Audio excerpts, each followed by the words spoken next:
Boa noite, irmãos. Hoje leremos o capítulo 29 de Mosias.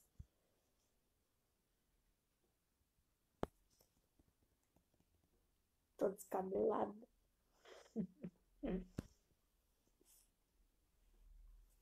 Preguiça de pentear os cabelos.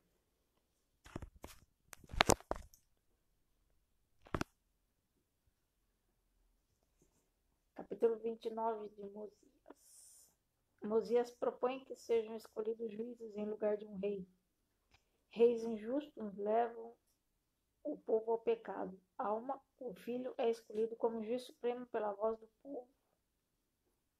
Ele também é o sumo sacerdote da igreja. Alma, o pai, e Mosias morrem. Ora, tendo Mosias feito isso, mandou averiguar por toda a terra, entre todo o povo, qual sua vontade concernente a quem deveria ser o rei. E aconteceu que esta foi a voz do povo. Desejamos que teu filho Arão seja nosso rei e nosso governante. Ora, Arão havia subido para a terra de Nefe, de modo que o rei não podia conferir-lhe o reino. Nem Arão desejava assumir o reino, nem tampouco qualquer um dos filhos de Mosias estava disposto a assumir o reino. Portanto, o rei Mosias tornou a comunicar-se com o povo. Sim, enviou-lhe uma mensagem escrita. E estas foram as palavras que ele escreveu, dizendo: Eis que, ó meu povo, ó meus irmãos, pois assim vos considero, desejo que mediteis sobre o assunto a respeito do qual sois chamados a pronunciar-vos, porque desejais ter um rei. Ora, declaro-vos que aquele a quem o reino pertence de direito não o aceito e não assumirá o reino. Não o aceitou e não assumirá o reino. E agora, se outro for nomeado em seu lugar, eis que eu temo que surja discórdia entre vós. E quem sabe se meu filho, a quem o reino pertence, não se zangaria, levando uma parte deste povo atrás de si, o que provocaria guerras e contenda entre vós, fazendo assim correr muito sangue e pervertendo o caminho do Senhor. Sim, e destruindo a alma de muitos. E agora vos digo, sejamos prudentes e consideremos essas coisas, porque não temos o direito de destruir meu filho, nem temos qualquer direito de destruir outro que seja nomeado em seu lugar. E se meu filho se voltasse novamente para seu orgulho e para as coisas vãs, retiraria o que dissera e reclamaria seu direito ao reino, que faria com que ele e também este povo cometesse muitos pecados. E agora sejamos prudentes e, prevendo essas coisas, façamos aquilo que assegure a paz deste povo.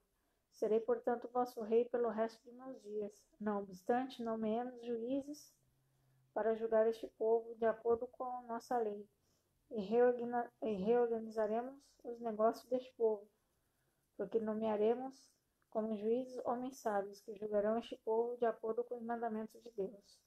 Ora, é preferível que um homem seja julgado por Deus do que pelo homem, porque os julgamentos de Deus são sempre justos, mas os julgamentos do homem nem sempre são justos. Portanto, se fosse possível terdes como rei homens justos, que estabeleça as leis de Deus e julgasse este povo de acordo com seus mandamentos, sim, se fosse possível terdes como reis homens que procedesse como meu pai Benjamim procedeu para com este povo. Eu vos digo que se este fosse sempre o caso, seria então conveniente que sempre tivesseis reis para vos governar. E eu próprio trabalhei com todo o poder e faculdades que possuía para ensinar-vos os mandamentos de Deus e estabelecer a paz por toda a terra, para que não houvesse nem guerra, nem discórdias, nem roubo, nem pilhagem, nem assassinos, nem qualquer outro tipo de iniquidade. E todo aquele que cometeu iniquidade eu o castiguei de acordo com o crime que cometeu, segundo a lei que nos foi dada por nossos pais. E agora vos digo que, por não serem todos os homens justos, não é aconselhável que tenhais um rei ou reis que vos governem, pois eis que quanta iniquidade um rei iníquo faz com que se cometa, sim, e que grandes destruições. Sim, lembrai-vos do rei Noé, de suas iniquidades e abominações, e também das iniquidades e abominações do seu povo. Vede que grande destruição lhe adveio, e também devido à sua iniquidade foram levados ao cativeiro. E se não fosse pela interferência de seu sábio Criador e por causa do arrependimento sincero deles, teriam inevitavelmente permanecido em cativeiro até agora. Mas eis que ele os libertou, porque se humilharam perante ele, e porque o invocaram fervorosamente. Libertou-os do cativeiro, e deste modo age o Senhor, com o seu poder, em todos os casos entre os filhos dos homens, estendendo o braço de misericórdia aos que nele confiam. E eis que agora vos digo que não podeis destronar um rei iníquo, a não ser com muitas lutas e derramamento de muito sangue, pois eis que ele tem companheiros de iniquidade e conserva-se rodeado de seus guardas, e anula as leis dos que reinaram com justiça ante dele, e pisoteia os mandamentos de Deus, e decreta leis e envia-as ao povo, sim, leis segundo sua própria iniquidade. E quem a elas não obedece, ele faz com que seja destruído, e contra os que se rebelam envia seus exércitos para guerreá-los. E, se pode, destrói-os. E assim um rei justo perverte os caminhos de toda a retidão. E agora eis que vos digo que não é conveniente que tais abominações recaiam sobre vós. Portanto, escolhe juízes pela voz deste povo, para que sejais julgados de acordo com as leis que vos foram dadas por nossos pais, as quais são corretas e foram dadas a eles pela mão do Senhor. Ora, não é comum a voz do povo desejar algo contrário que é direito, mas é comum a minoria do povo desejar o que não é direito. Portanto, observareis e tereis isto por lei. Resolver nossos negócios de acordo com a voz do povo. E se chegar o tempo em que a voz do povo escolher iniquidade, então os julgamentos de Deus recairão sobre vós. Sim, então será o tempo em que ele vos visitará com grande destruição, assim como tem até aqui visitado esta terra.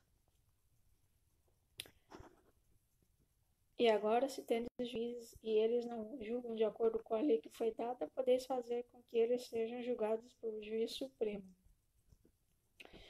Se vossos juízes superiores não julgarem justamente, farei reunir um pequeno número de juízes menores, e eles julgarão vossos juízes superiores de acordo com a voz do povo.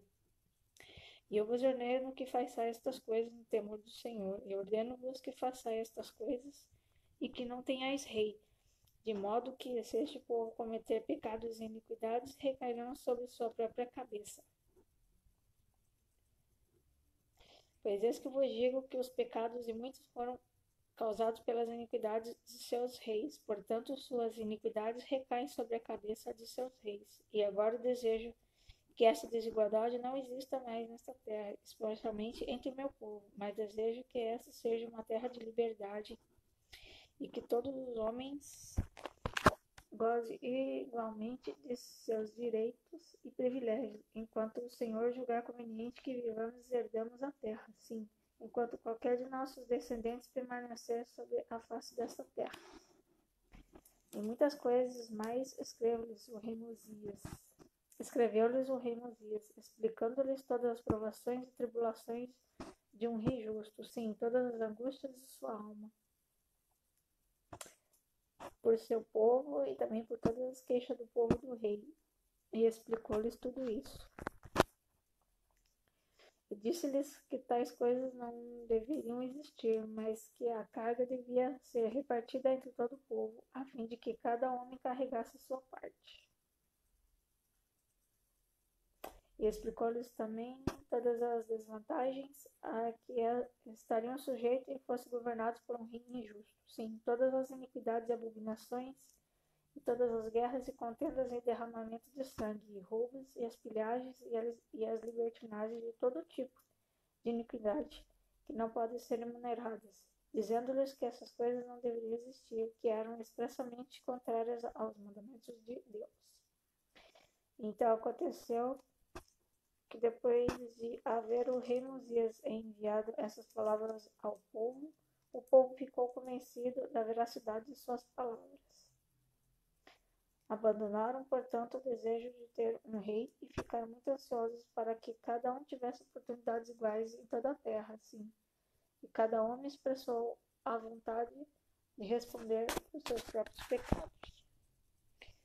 Portanto, aconteceu que se reuniram em grupos por toda a terra para expressarem-se a respeito dos que deveriam ser seus juízes, a fim de julgá-los de acordo com a lei que lhes fora dada, e muitos se alegraram com a liberdade que lhes havia sido concedida. E fortaleceu-se o amor que tinham por Mosias, sim, estimaram-nos mais do que qualquer outro homem, porque não o consideravam como um tirano.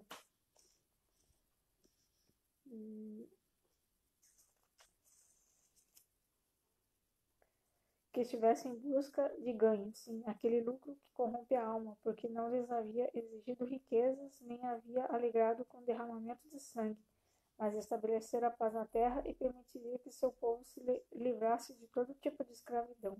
Portanto, estimavam, sim, muito no mais alto grau. E aconteceu que nomearam juízes para governá-los, ou seja, para julgá-los de acordo com a lei, e fizeram isso por toda a terra. E aconteceu que Alma foi escolhido para ser o primeiro juiz supremo, sendo também o sumo sacerdote, porque seu pai lhe havia conferido o ofício encarregado de todos os negócios da igreja. Então aconteceu que Alma seguiu os caminhos do Senhor e guardou os seus mandamentos e julgou com justiça, e houve paz contínua por toda aquela terra. E assim começou o reinado dos juízes por toda a terra de Zaraema. Todo o povo que era chamado Nefita, e Alma foi o primeiro juiz supremo. E aconteceu então que seu pai morreu aos 82 anos de idade, tendo vivido para cumprir os mandamentos de Deus. E aconteceu que Mosias também morreu, no 33º ano de seu reinado, aos 63 anos de idade, totalizando assim 509 anos, desde a época em que Leia havia deixado Jerusalém. E assim terminou o reinado dos juízes sobre o povo de Nef, e assim terminaram os dias de Alma, que foi o fundador da igreja deles. E essa foi a leitura do capítulo 29 de Mosias. Amanhã começaremos a ler o livro de Alma. Beijo, boa noite. Obrigada, Sister Connie Laus, por ter me acompanhado. Até amanhã.